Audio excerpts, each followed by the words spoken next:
కొన్ని సంవత్సరాలు గడిచాయి. రవి 10వ తరగతికి చేరుకున్నాడు.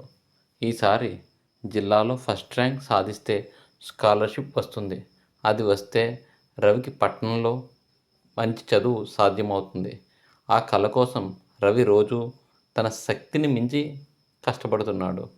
పొద్దున్న స్కూల్, సాయంత్రం పొలం పనులు కష్టమే, కానీ తను ఎక్కడా అలసిపోకుండా ముందుకు సాగుతున్నాడు.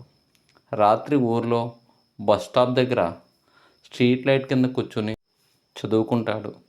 తండ్రి దూరంగా ఓ మూలన కూర్చొని కొడుకు చదువుతున్న తీరు చూస్తూ ఉంటాడు.